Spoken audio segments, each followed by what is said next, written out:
Okay, so good morning. Today's daf is daf kaf in Masechet Shevuot. We are at the beginning of the third chapter, and we are finally discussing oaths. It's amazing. We started with oaths, but we quickly went to Tuma in the base of Migdash, and in connection with eating Kodesh. We've spent because it also is a situation where there are two that are four, and it is also a situation where there's a korban olav yored, just a variable sin offering for somebody who sins, just like there are for Shavuos. So our opening Mishnah discussed both of those topics. And we then went on an aside, essentially, to talk about the Tuma topic for the first two chapters of Masechet Shavuos. And now we begin just as our entire Masechet began. And so actually, this is, I don't know how frequently it happens in Shas, but this is a situation where two parakim have essentially the same name of Shavuot Shtayim. So again, don't know how frequently that happens, but two chapters with the same name. So Shavuot Shtayim. So let's go. Let me share my screen, and we will really get started. So here we go. The Mishnah opens in the same way that the opening Mishnah of our Masechet did, noting that there are two forms of oath that are four. So Shavuot Shtayim Shehein Arba, there are two that are four. What are the two? Shavuot she'ochel v'shelo ochel. Either I'm going to eat or I'm not going to eat. And again, I'm making the oath that I would eat or that I would not eat. That's the two. Those are explicit in the Torah, and so as a result, those are the main two. But then there are two others that we could understand indirectly. She'ochalti v'shelo ochalti. Either that I ate or that I did not eat. So its point is that about the past. So Shavuot shelo ochel, when I make an oath that I'm not going to eat something, but achol koshu, and then I eat any amount of it, chayav, I'm going to be liable, divrei Rabbi Akiva. That's what Rabbi Akiva says. Amru lola Rabbi Akiva. So the rabbis say to Rabbi Akiva, because the rabbis take the position, no, everywhere else you need to have an olive-sized amount of food, so too here. So the rabbis say to them, where do we ever find somebody who eats a minimal amount and he's actually going to be liable? That you're going to say that this one is going to be liable. So Amar Lahem Rabbi Akiva, umebi korban, shazem medaber umebi korban. But where do we find somebody whose words cause them to become liable to a sacrifice? And so the answer to that is nowhere else, which means that this case can be unique. Now, the interesting thing is that the rabbis do actually say that there can be a situation where you can eat less than a kazayas and be liable. Because if a person were to say, I am taking this oath, and of course I'm not taking this oath now, I'm just using the word, but the oath is that I'm going to not eat even a minute amount of this item. Right. Now, if I eat the minute amount, I've violated my oath, even with the minute amount. So the rabbis would even agree in that situation. So the truth is that on some level, there's a lot of logic to Rabbi Akiva's position, even though I don't think that we take his position. We don't follow that point of view. And so as a result, but we do, by the way, we do take the position that if you were to say, if I eat even 1 grain of this salt or whatever it is, and then you eat that single grain, you would be liable, even though it's not a kazayas, because that's the words that came out of your mouth, and you violated what came out of your mouth. The point that the rabbis are making is that the definition of eating, if you don't qualify it, we're going to tell you that definition of eating means a kazayas. Okay, so that's just some additional background. Okay, so now the Gemara notes that sometimes she'ochal, that I will eat, seems to actually imply not eating, which contradicts our Mishnah, because our Mishnah said that Shavuot she'ochel is a oath that I'm going to eat. So what do you mean? Don't we have somewhere else where it seems to say that it's not? L'meimra de she'ochel achilna mashma, that when you say she'ochel, it means that I'm going to eat. So uraminhu, 1 second, I have a contradiction. Now this contradiction, this citing of the contradiction, it's not completely clear where this is from. Later in this Gemara, on the top of the next daf, we're going to refer to it as a brisa. But Tosfos points out that actually this is not a brisa. Rather, Uraminu Shevuot she'ochel lach Mishnahi. Take a look at the first Tosfos on the in the parak. Mishnahi. This is a Mishnah. The parak based in Nedarim, in the second chapter of Nedarim, and Daf Tat Zayin Amud Aleph. Afal gafta hasam katani hashavua. Now, even though the language doesn't quite match the language in our Gemara, because our Gemara says Shvua Shalo Ochel, and the Mishnah over there says Hashavua Sha'ochel. Our Mishnah says Shvua Sha'ochelach, and over there it says Hashavua Sha'ochelach. V'haka Ketani Shvua. But Derek HaGemara l'katser HaMishnah. But the Gemara often will shorten the wording of a Mishnah, shehevi, that it brings. Shve'ein chiluk ben shvua lahashvua. There's no difference between saying hashvua sha'ochalach or shvua sha'ochalach. Da'ahai masnisin da'hasam nami parach mimasnisin da'hacha. That even when we learned over there, we had the same question that we're asking over here, that there seems to be a contradiction between our Mishnah and the Mishnah there. That question we also asked all the way back in the Nedarim. Umishani kihacha, and we answered the same answer. So as a result, the lo garsinum b'samach brisa. So as a b'misarvin, that we therefore don't say that it was a brisa b'misarvin, that it's the brisa that we're going to bring, that that the brisa is talking about where you are pressuring the person, but rather say instead of brisa, say bo lechol, that the brisa is dealing with a situation where you're pressuring the person to eat. De'ein lo mar shehevi brisa, because it shouldn't say brisa mishum de lo katani hashvua, just because it didn't say hashvua. After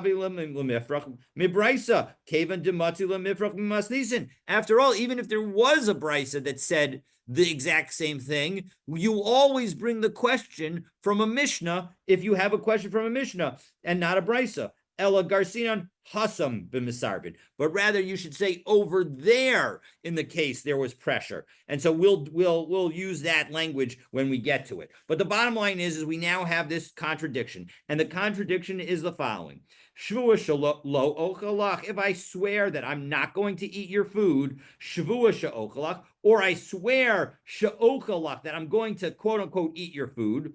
And Rashi says, how do I understand this to be a prohibition? Shvua she'ochalach be'isr shvua, with the oath, with the prohibition of a shvua, yehei alai, that should be on me. This is second to last line in Rashi on the bottom of the page. That when I say a shvua she'ochalach, what I'm saying is that it should be an oath to me that Masha ochel mishalcha, that it should be as if it's prohibited what I eat from you. Tahachi mashma. Here's what it implies: Masha ochel lach yehei be'isr shvua. That what I eat of yours should be subject to the prohibition of a shvua. And then finally lo shvua shelo ochelach. And then it's sort of a double negative, which creates a positive. I'm not swearing that I'm not going to eat of yours, which implies I am swearing that I am going to eat of yours. So in all cases over there, the Mishnah says usser, it's prohibited. And so this is really problematic, because here again, we saw, and again, take a look at how do we understand that last one, lo shvua lo ochalach. Lo yehei alai be'isr, bottom line in Rashi, lo yehei alai be'isr shvua, that the prohibition of an oath should not apply to me. Masha lo ochel mishalcha, when I don't eat of yours. What's that imply? Ha masha ochelach, that implies that what I do eat of yours, yehei be'isr shvua, should be prohibited as a result of a shvua. So in all three of these cases, we are trying to highlight that it is a real problem, that it's a shvua that I'm not going to eat of yours. And the middle one, used language that was almost identical to our Mishnah, because our Mishnah said Shevuot she'ochel is an oath that I'm going to eat. And now this Mishnah over there in the Durham says Shevuot she'ochel is I'm not going to eat. So Amar Abaye la'olam de'achilna mashma. Really, ordinarily, without anything further, it means that I'm going to eat. Lo kasha, and it's not difficult. Kan b'misarvin bo le'echol, kan b'she'ein. One case is where I'm pressuring you to eat, and one case is where I'm not. So here we're talking about a case where I'm not pressuring you to eat. And so if you just go ahead and you swear that you're going to eat with no one pressuring you one way or the other, we're going to say that it means that you're going to eat. But misarvin bo la'achol. I'm sorry, and kan b'she'ein masarvin bo la'achol. Continuing on to the top of Daf Kaf Amud Aleph. So Masnisin, our Mishnah, b'she'ein masarvin bo la'achol, is where you do not pressure the person to eat.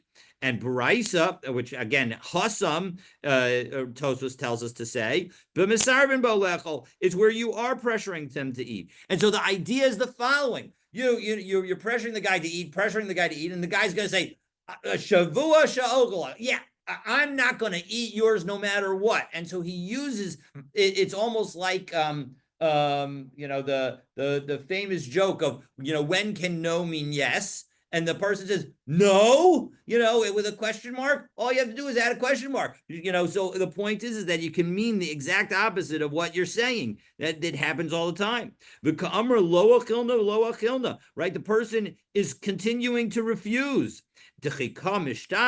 And now when he swears, hakikamar, Shevuot shelo ochel. Really, he's saying, even though it says Shevuot she'ochel, he really means that he's not going to swear. Rav Ashi says, no, you cannot, Abaye, take something out of its plain meaning. Rather, and this is in fact seems to be how we paskin, Tani, you should learn it, Shevuot she'i ochelach. That Mishnah over there is not saying Shevuot she'ochelach means that you're not going to eat it because of the pressure.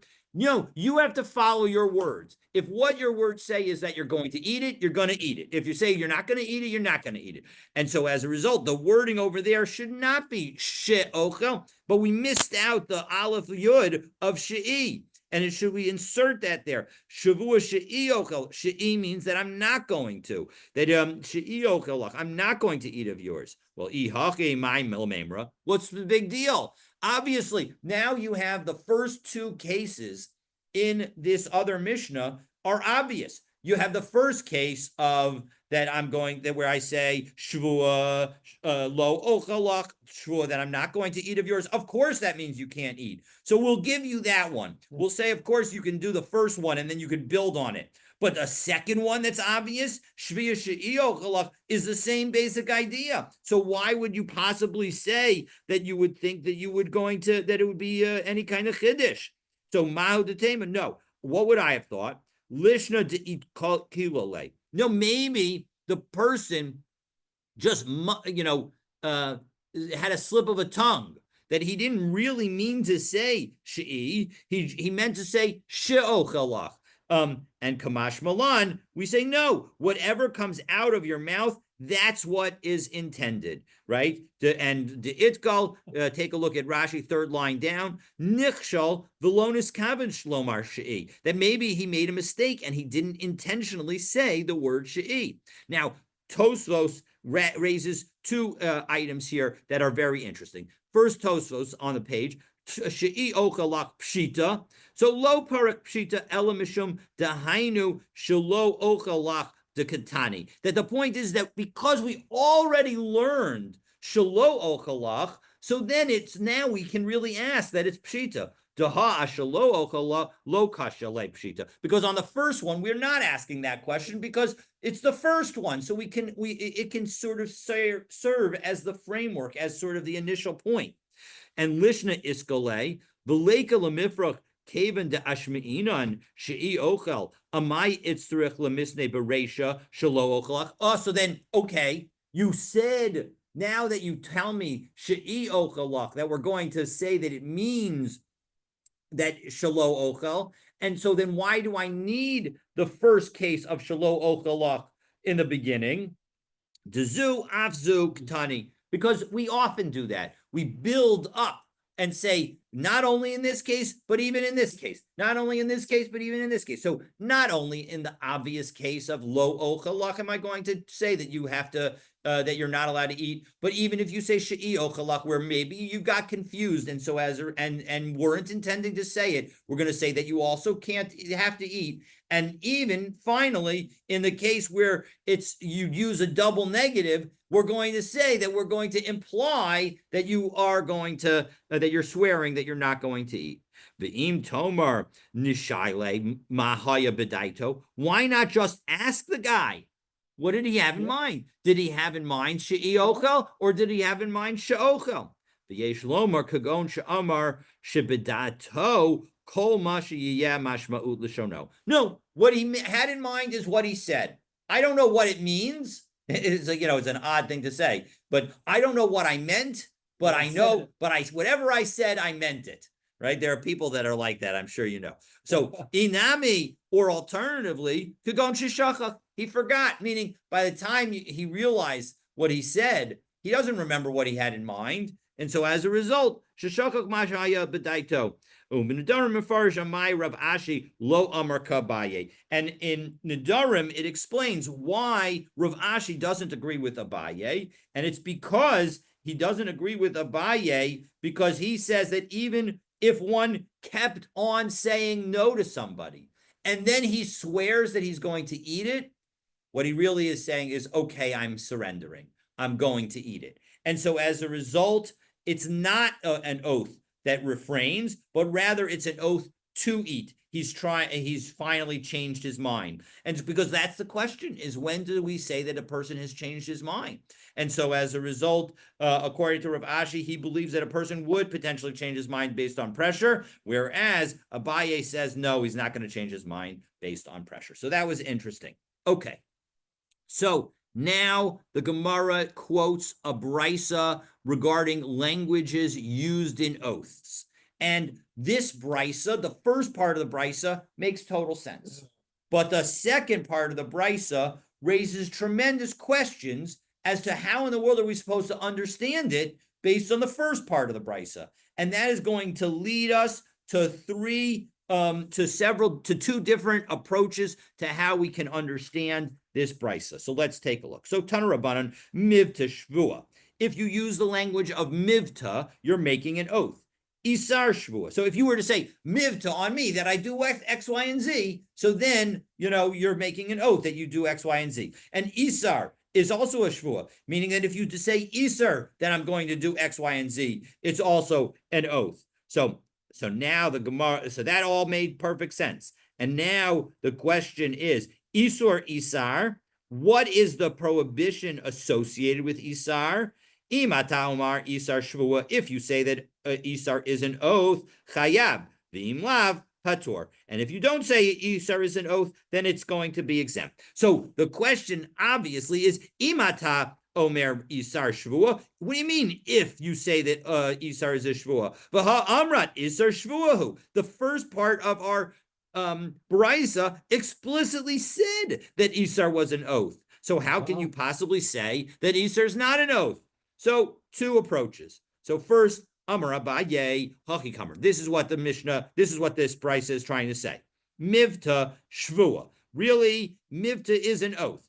Isar mitpis v'shvua. And Isar is a way that you create an attachment to an oath. What is an attachment to an oath? It's when I say that if I swear that I'm going to eat X, Y, and Z, and then I say regarding A, B, and C, I'm making an oath to do the same thing as with X, Y, and Z. So I don't specifically say what I'm doing with respect to A, B, and C, but I say that it's the same thing as under the X, Y, and Z. So so the question is that a valid oath or is it not a valid oath?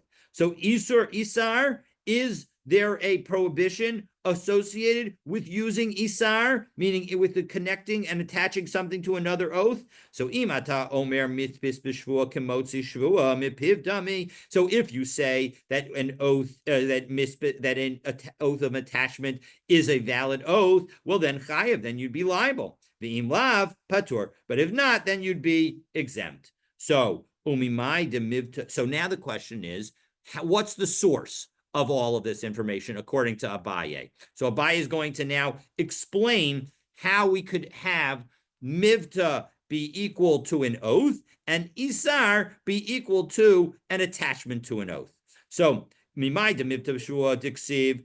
Our initial thought is that the reason that mivta is considered an oath is because of the pasuk in Vayikra Parakeh pasuk Dalet O Nefesh Kisi Shava Levate Visvasayim, that the word vate is a same root of mivta, and so the soul that will swear by uttering with the lips. So livate is uttering, and so that shows that it's an oath.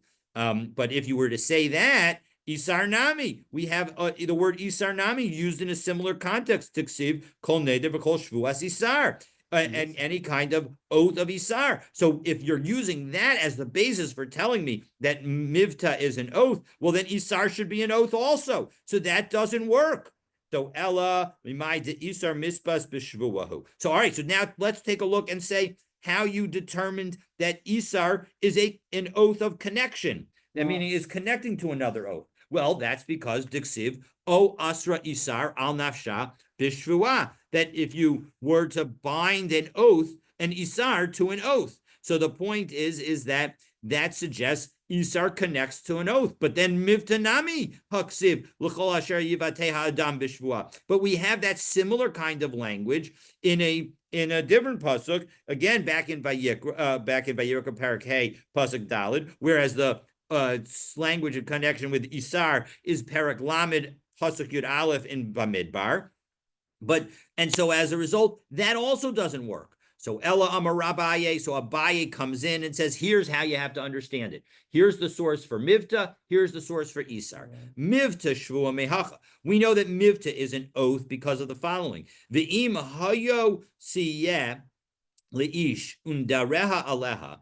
If she's betrothed to a man and her nadarim are on her, mivtas fasa asher asra al nafsha, or a mivta of her lips, which she prohibited to something to her soul. So the idea is mivta in that case is not used with the word shvuah. It's used on its own, but it clearly means something that's other than a neder, and it's some kind of oath, and so we're going to say it's a shvuah. Ve'ilu shvuah lo ka'amar, and doesn't mention anything about shvuah. So b'mai asra atzma, with what did she prohibit herself? B'mivta, she used the word mivta. So as a result, mivta clearly means oath.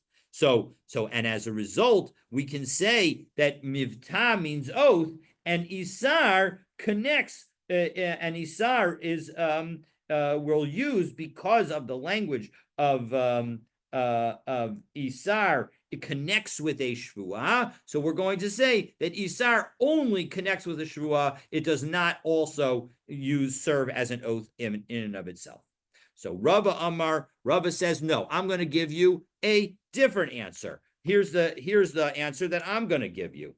So La'olam Emalach. Again, the question is, how do we understand this brisa? Because the beginning of the brisa says Isar is an oath, and the end of the brisa says if Isar is an oath, then it's prohibited. But once you said it was an oath, so La'olam Emalach Mispis B'Shvua Lav Kamotzu Shua Mipiv Dami. Really, anytime you try to connect an oath to something else, it's not going to work. So if I swear I'm going to do X, Y, and Z, and then I swear about ABC that I'm going to do with that just like X, Y, and Z, that's not going to work. V'haki kamar mivta shvua isar nami shvua. Mivta and isar are both oaths.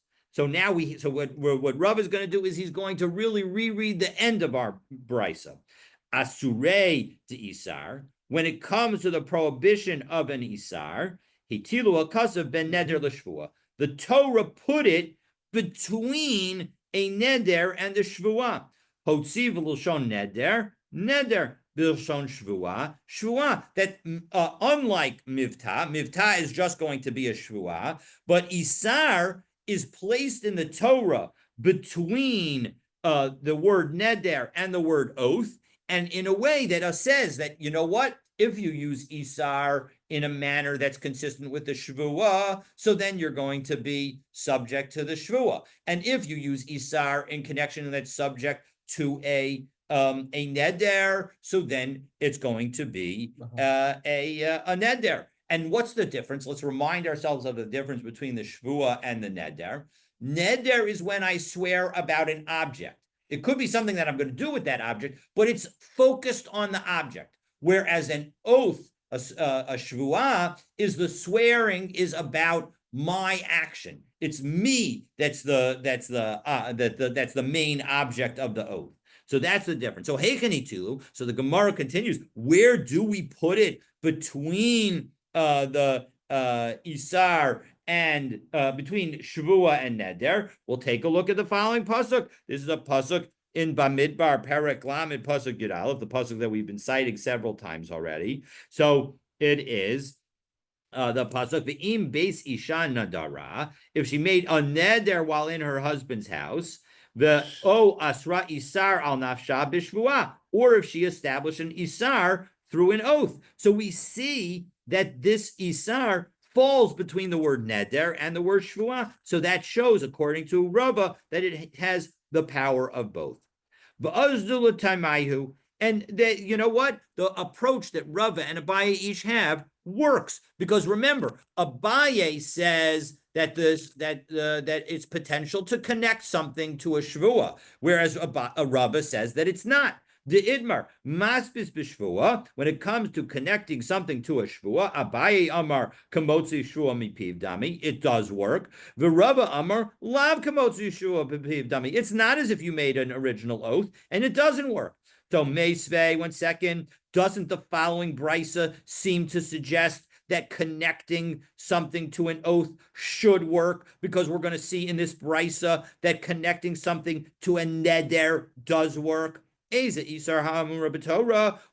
Isar mentioned in the Torah? Haomer harei alai shelo ochel basar shelo eshtayayin. Behold on me. Again, so this is a language of neder. So it's I'm putting on myself something that I'm not going to eat meat or drink wine. So kayom shemeis bo aviv, just like on the day that my father passed away. Kayom shemeis bo ploni, or the day that somebody died. Kayom shenerag bo Gedalia ben Achitam, or the day on which Gedalia ben Achikam was killed, namely Tzom Gedalia, the 3rd day of Tishrei. Bayom shera Yerushalayim b'churbanah, or the day on which I saw Yerushalayim in its destruction. Asur. In all of those cases, we're going to say that it's prohibited. The person is prohibited. V'amar Shmuel, and Shmuel clarifies, v'hu shenadar uva mi'oto hayom, and it has to be that at that moment and from that point forward, the underlying thing, namely not eating meat and wine on the day that the father died, not eating meat and wine on the day that somebody else died, or or on the day that Gedalia died, or the day that he saw Yerushalayim in its destruction, that he swore not to eat meat or wine on that day going forward. And so as a result, there's a neder on him originally, and now he's attaching a neder on him to that original neder. Right. And so that's a situation so that it works. So bishlam ala baye maspis ben neder maspis b'shvuah. Let's say that since one attaches a neder to a neder, and that works, let's say that when one attaches a shvuah to a shvuah, that also works. So that all works according to Abaye. Elul Rava, but according to Rava, how do we understand it as we turn to Kaf Amabet? So Kasha, it seems difficult. So Amar Lach Rava. So Rava would respond to you in 2 possible ways. So sorry for not scrolling. So Rava would respond to you in 2 possible ways. Now, the issue is that there are a couple of ways to understand this Gemara. So I think that the easiest way to understand it is consistent with Tosfos, but we'll take a look at it in both directions. So what would Rava say? Let's take a look. Amar lak Rava teritz ve'ema hachi. You can answer it by explaining it as follows. Now, the language that we're about to say is basically identical to the language of the actual brisa, with the exception of one word that's added. Ezehu isar neder ha'amor b'Torah. What is the isar neder that is said in the Torah? So the question is what does that mean? So Rashi understands that the word isar here should be understood as isser. What is the prohibition of a neder? Meaning, what is the core formulation of a neder in the Torah? And what we say is ha'omer harei alai shelo ochel basar v'shelo eshtei yayin by kayom shemeis bo aviv kayom shenerag bo ploni. That all is going to work. That when I make an oath that connects one thing to another thing, when I say in the form of a neder that harei alai, that it's going to be on me, and I use that to prohibit wine and meat on me, and I connect it to some other neder, and v'amar Shmuel v'hu shenadar ba'uva me'auto hayom, and that's where he was already bound by a neder. So then that's going to be a core neder. It's not going to be an attachment to a neder. It's going to be a core neder, according to Rashi. But the problem with this approach is that Tosfos points out at the beginning of Tosfos that Rava actually agrees that mapis b'neder works. And so as a result, another way that one can read this is to say, Ezehu Iser Neder. No, the point of the Brisa is specifically about Neder. And so as a result, yes, Rava agrees that when it comes to an Iser Neder, it works. The point is that Iser can also be used in connection with a Shevuot. It can be a connecting thing for a Shevuot. And Isar, and when you have a connection for a Shevuot, it does not work. And so as a result, that's the explanation. So why? And now the Gemara asks the question, so my time, what's the reason that it specifically works for a neder, but doesn't work for a shvuah? So Amar Kra, ish ki yidor neder la'Hashem. That double language of yidor neder suggests ad she yidor b'davar shahanador, that you can connect one neder to another neder, and so as a result, that is how we can understand that this is in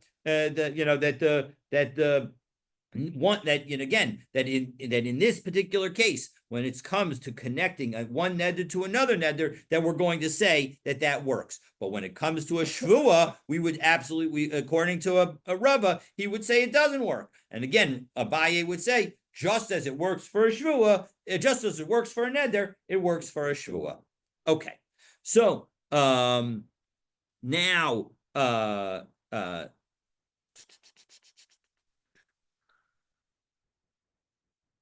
so the Gemara now asks on the brisa that we just quoted, and it says by kayom shemeis bo aviv pshita. It's obvious that if that there is no obligation on somebody to not have meat and wine on the day that their father died on that yahrzeit. So clearly, if you were to make a neder like that, the underlying prohibition of eating and drinking wine on the day of a father's yahrzeit is a neder. So you're connecting the neder to a neder, and it should certainly work. So why are we bothering to tell us that? Because as a reminder, what does not work is if I say that X should be prohibited to me, that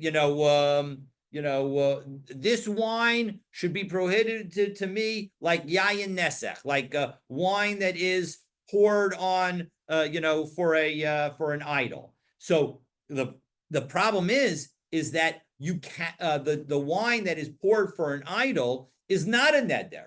It's right. Something that is prohibited from the Torah. And so as a result, that does not work. And so as a result, the point is that here it's clear that the prohibition is not one that is a fundamental prohibition from the Torah, but rather is one that we imposed ourselves, and so as a result, it should work the neder. So the answer is so why did it bother to tell us that? No, the point is that it was telling us that even if you were to say on the day that Gedalia ben Achikam was killed, because that is a fast day, we don't have wine and meat on that day. So I might have thought that since if you did not make a neder on that, regarding that day, you also don't eat meat and drink wine. And so maybe if you did make a neder, there wouldn't be any kind of prohibition, because if you make a neder on something that's already prohibited, it doesn't work. And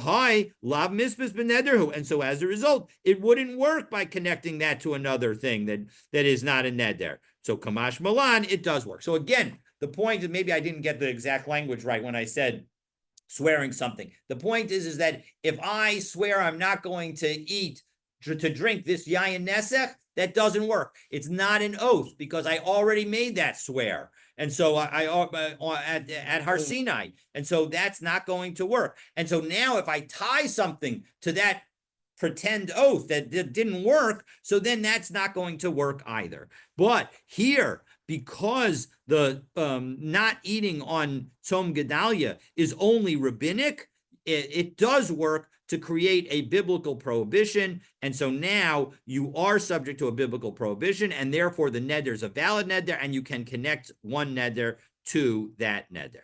So V'av Rabbi Yochanan savar la lahad Rava, and Rabbi Yochanan agrees with Rava, namely that an isar can be used either as an oath or a neder. Because what did we have? Asa Ravin Amar Rabbi Yochanan. Because when Ravin came, he said in the name of Rabbi Yochanan, Mivta lo ochelak. If you use the language of mivta, that you're not going to eat something of the other person's food, or isar lo ochelak, or isar that I'm not going to eat of your food. In both cases, shvuah. It's considered a shvuah. So we see that the language of isar depends on the context, on how it's being used, and so as a result, that's consistent with Rava's ruling and inconsistent with Abaye, because Abaye says Isar is only when you connect something to an oath. So as a result, that shows that Rabbi Yochanan agrees with Rava. Okay, so the bottom line is that we end up agreeing with Rava.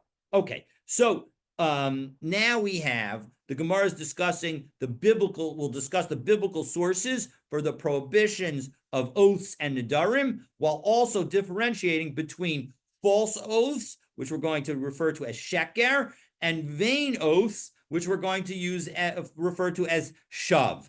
And so, according to Rav Dimi, we're going to have one distinction, but then we're going to see that that's not the only view. So, Kiyasa Rav Dimi Amar Rabbi Yochanan, Ochel v'lo ochel, if I say I'm going to eat or I'm not going to eat, sheker. And if I then do the thing, that's called a sheker oath. So meaning a false oath. Right. And where is the Torah's warning about it? Because it says, don't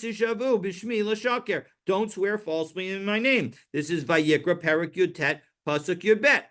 Achalti v'lo achalti, if I say I ate or I did not eat, and shav, well then that is a vain oath, meaning that is going to be also prohibited, but it's a vain oath of azharate mehacha, and the warning associated is from here. Lo sisa Hashem Hashem elokecha l'shav, don't take Hashem's name in vain. So konamot, when it comes to a konamot is an alternative word for korban, and korban is a language of neder, because what you're essentially saying is something is prohibited to me, just like a korban or something that's kodesh is prohibited to me. So that's a neder. How do I know that that's a prohibition? Over below yachel dvaro. That's a violation of he shall not profane his word. So that is the statement of Rav Dimi in the name of Rabbi Yochanan. So Meisvei, 1 second. You're saying that shav is about the past and sheker is about the future. But we have a brisa that says shav v'sheker echad hein, that a vain and false oaths are one and the same.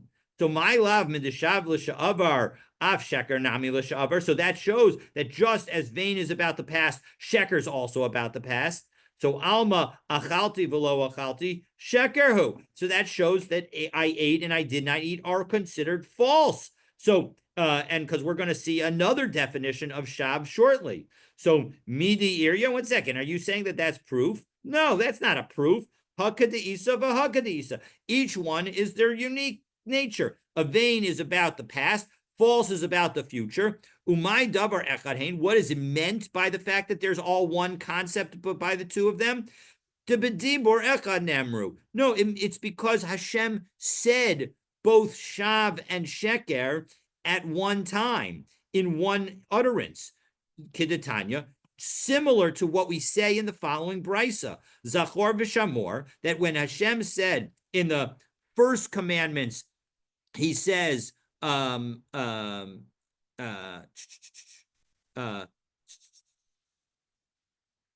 me just scroll to get to where we are. Sorry. In the first 10 commandments, it says, let me just get this right.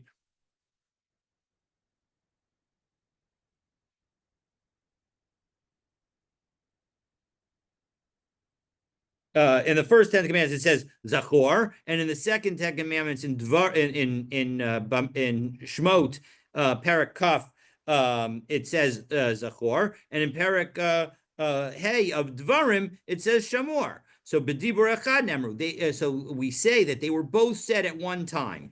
Masha'ein Yachol Hapel Daber, what a mouth cannot say, umasha'ein ha'ozen yachol lishmoa, but and in human ear cannot hear. Meaning somehow Hashem imparted to us knowledge of both Zachor, that we need to remember Shabbos, and Shamor, that we need to guard Shabbos, both at the exact same time.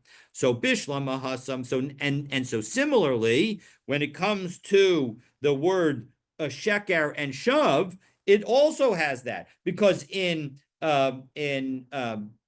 Shmot, in the Aseres Hadibros, in Shmot, in Parshas Yisro, it says that you shall not bear false witness against your fellow, and in Devarim, it says you shall not bear vain witness against your fellow. So the point is that, again, those same concepts. So Bishlam Hasam. So now the problem with this approach is that you need to learn something from that fact. So Bishlam Hasam B'dibur Echad Nemru K'derav Ada bar Ahava. We're going to say that the lesson is taught inconsistent with Rav Ada bar Ahava. Dam Rav Ada bar Ahava Nashim Chayavas B'Kiddush Hayom Devar Torah. That in fact that women are obligated in Kiddush during during Shabbos is because of this learning. Da'amar Kra Zachor v'Shamor, that the Torah says Zachor and Shamor. Kol sheyeshno b'shmira, yeshno b'zechira, that anybody who's obligated in the guarding of Shabbos, meaning including women, is also covered by the remembering of Shabbos, meaning including women. V'hani nashay, and that refers to women. Hoil the isnahu b'shmira, since they have to do the guarding, they're obligated in all the negative commandments of Shabbos. Isnahu nami b'zechira, they're also covered by all the positive commandments of Shabbos.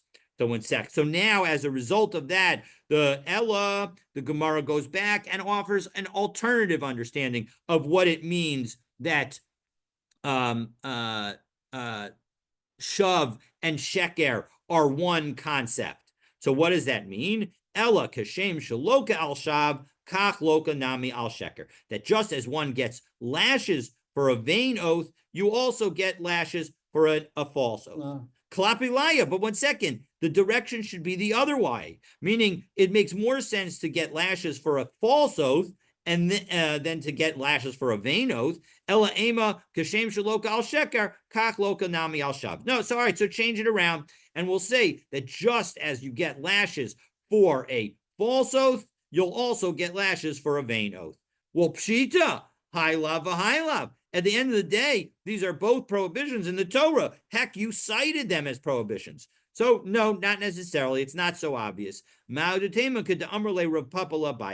like Rav Papa said to Abaye, Lo Yanaket Klal. You're not going to, maybe you won't get any kind of absolution from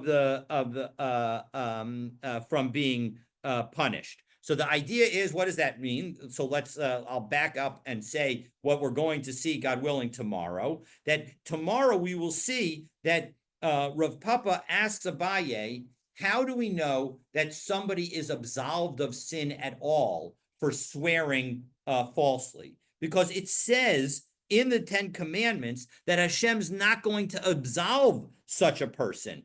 And so as a result, we learn from that Hashem's not going to absolve somebody if nothing else happens. But if, in fact, the person gets lashes in this world, well, then Hashem will absolve the person. And so as a result, Rav Papa asks Abaye, how do I know? Maybe it really means that Hashem's never going to absolve the person. So Kamash Malan, so that's what this price is teaching us. Kedeshani Le, as Abaye responded below, as we will see, God willing, tomorrow. And so we will pick up from there, God willing, tomorrow. And again, we are not done with our efforts to explain what is meant by false oaths and vain oaths are the same thing. But for that discussion, please stay tuned for tomorrow's daf. Thank you again. Have a wonderful, wonderful day.